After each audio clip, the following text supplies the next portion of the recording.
Here with Hofstra softball head coach Larissa Anderson following a doubleheader sweep over UNCW. Coach, your thoughts on today's 2 wins? I'm so impressed with our pitching staff today. I mean, they really matured. Great outing by Sarah Cornell that first game.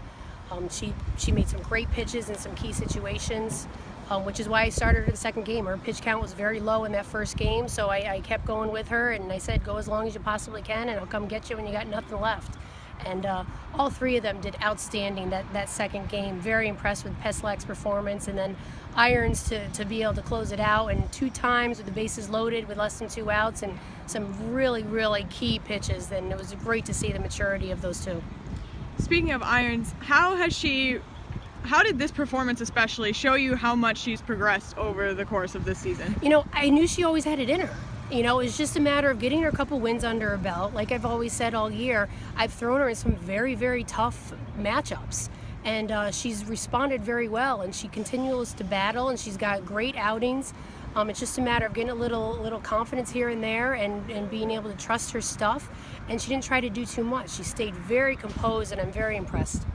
Put up 6 runs on Peyton Jordan in Game 1, very unlike her. What does that say about your team offensively in Game 1? They had a plan. They had a plan going into this weekend, and understanding what Jordan throws, what pitches we need to look for, being able to capitalize the mistakes that she leaves, but really not trying to do too much. Understanding what the pitchers throw and being able to have the right swing on the right pitch.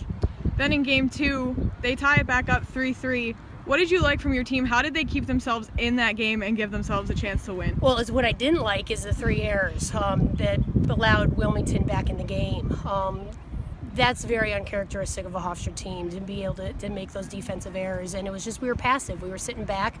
I've said that before. They let the ball play them. They didn't attack, and you know, our pitchers kept us in the ball game, and we made some key defensive plays, you know, especially with the bases loaded. And they battled. They easily could have folded, and they stayed composed. They trusted their pitchers. They battled. They got some key runners on base, some leadoff runners on base, and then had some key hits. And then with Petrofessa hitting that double off the wall, that really helped us get those 2 runs ahead. Lone game against the Seahawks tomorrow. What's it going to take to get the series sweep? You know, we can't get complacent, and I've been telling the team all year, and we'll play great, and then we'll have a not so good outing just because we're not into it as hard as we need to be. So we got to come out tomorrow like it's 0-0. That today didn't even happen, and really play 1 pitch at a time. Thanks, Coach. My pleasure.